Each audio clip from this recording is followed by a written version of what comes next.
ಈ ಹೋರಾಟದ ನೇತೃತ್ವ ವಹಿಸಿಕೊಂಡಂತ ಎಲ್ಲ ರಾಜಕೀಯ ಮುಖಂಡರೇ, ರೈತ ನಾಯಕರೇ, ಯುವ ನಾಯಕರೇ, ಎಲ್ಲ ಸಂಘ ಸಂಸ್ಥೆಗಳ ಪದಾಧಿಕಾರಿಗಳೇ, ಸಂತ್ರಸ್ತ ಬಂಧುಗಳೇ, ಇದು ಸುಮಾರು ಈ ಹೋರಾಟ ಕಳೆದ 28-30 ವರ್ಷಗಳಿಂದ ಸನ್ಮಾನ್ಯ ಶ್ರೀ ವಾಸಂತಕ ದೇಸಾಯಿ ಅವರ ನೇತೃತ್ವದಲ್ಲಿ ಈ ಸಂತ್ರಸ್ತರಿಗೆ ಒಂದು ನ್ಯಾಯ ಒದಗಿಸಬೇಕು ಅನ್ನುವ ಸದುದ್ದೇಶದಿಂದ ಅವರ ನೇತೃತ್ವದಲ್ಲಿ ಸಾಕಷ್ಟು ಹಿರಿಯರು, ರೈತ ಮುಖಂಡರು ಸೇರಿಕೊಂಡು ಕೃಷ್ಣಾ ಮೇಲ್ದಂಡೆಯ ಯೋಜನೆಯ ಸಂತ್ರಸ್ತರಿಗೆ ಆಗ್ತಕ್ಕಂತ ಅನ್ಯಾಯಗಳನ್ನ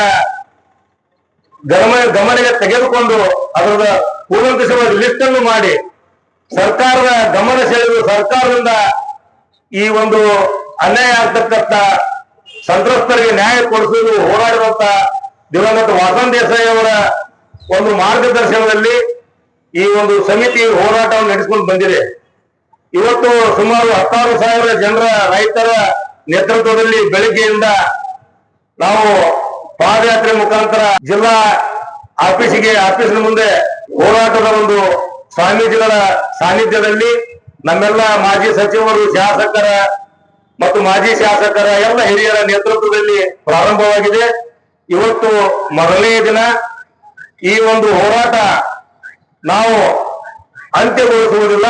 ಎಲ್ಲಿವರೆಗೆ ಅಂದ್ರೆ ಇದಕ್ಕೆ ನಮ್ಮ ಹಿರಿಯರು ಇವತ್ತು ಹೇಳಿದ್ದಾರೆ, ಇದಕ್ಕೊಂದು ತಾರ್ಕಿಕ ಅಂತ್ಯಕ್ಕೆ ಕೊಂಡೊಯ್ಯಿ ಸರ್ಕಾರವನ್ನ ಗಮನ ಸೆಳೆದು ಬರುವಂತ 9ನೇ ತಾರೀಕು ಬೆಳಗಾವಿಯಲ್ಲಿ ನಡೆಯಲಿರುವ ಒಂದು ಅಧಿವೇಶನದಲ್ಲಿ ಈ ಭಾಗದ ಅಖಂಡ ವಿಜಯಪುರ ಜಿಲ್ಲೆ, ವಿಜಯಪುರ ಮತ್ತು ಬಾಗಲಕೋಟೆ ಈಗಿನ 2 ಜಿಲ್ಲೆ ಮತ್ತು ಬೆಳಗಾವಿ ಜಿಲ್ಲೆಯ ಗ್ರಾಮಗಳಿಗೆ ಅನ್ಯಾಯ ಆಗತಕ್ಕಂತ ರೈತರ ಒಂದು ಕಷ್ಟಗಳನ್ನ ಆಲಿಸಿ ಅದರ ಬಗ್ಗೆ ಕೂಲಂಕಷವಾಗಿ ವಿಧಾನಸಭೆಯಲ್ಲಿ ಬರುವಂತ ಅಧಿವೇಶನದಲ್ಲಿ ಬೆಳಗಾವಿಯಲ್ಲಿ ಚರ್ಚಿಸಿ ಇದಕ್ಕೆ ಒಂದು ಪರಿಹಾರ ಕಂಡುಕೊಳ್ಳುವವರೆಗೆ ನಾವು ಹೋರಾಟವನ್ನು ಮುಂದುವರಿಸುವ ಒಂದು ವಿಚಾರದಲ್ಲಿ ಹಿರಿಯರ ಮಾರ್ಗದರ್ಶನದಲ್ಲಿ ಹೋರಾಟದಲ್ಲಿ ಭಾಗವಹಿಸಿದ್ದೇವೆ.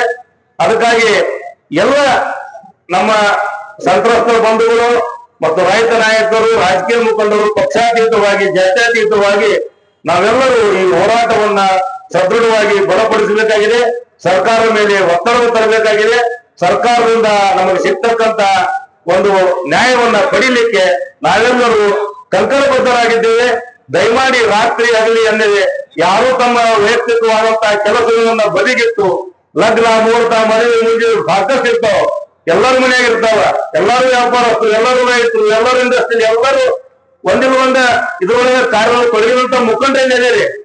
ಇಂಥ ಒಂದು ರೈತರಿಗೆ ನ್ಯಾಯ ಒದಗಿಸ್ಲಿಕ್ಕೆ ನೀವೇನ ಮುಂದಾಳತ್ವ ವಹಿಸಿಕೊಂಡು ತಮ್ಮೆಲ್ಲರ ಸರ್ಕಾರದಿಂದ ಅವ್ರು ಮುಂದಾಳತ್ವ ವಹಿಸ್ಕೊಂಡಾರ, ಅವ್ರಿಗೆಲ್ಲ ನಾವು ಬೆಂಬಲವಾಗಿ ನಿಲ್ಲುವುದು ಬಹಳ ಮಹತ್ವ ಇದೆ. ಅದಕ್ಕೆ ನನ್ನ ಆ ಕೆಲಸಕ್ಕೆ ಎಲ್ಲ ಬಿಟ್ಟು ಕೇಸಿಂದ ಈ ಒಂದು ಹೋರಾಟ ಯಶಸ್ವಿ ಆಗುವವರೆಗೆ ತಾವೆಲ್ಲರ ಸರ್ಕಾರ ಕೊಡ್ಬೇಕಂತ ತಮ್ಮ ಮತ್ತೊಂದು ಕಳಕಳಿಯಿಂದ ವಿನಂತಿ ಮಾಡ್ಕೊತೀವಿ.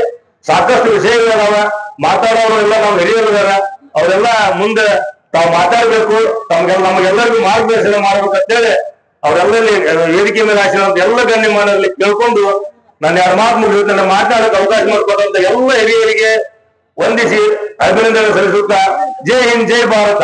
ಬೇಕೇ ಬೇಕು, ಎಲ್ಲಿಯವರೆಗೆ ಹೋರಾಟ, ಯಾತಕ್ಕಾಗಿ ಹೋರಾಟ,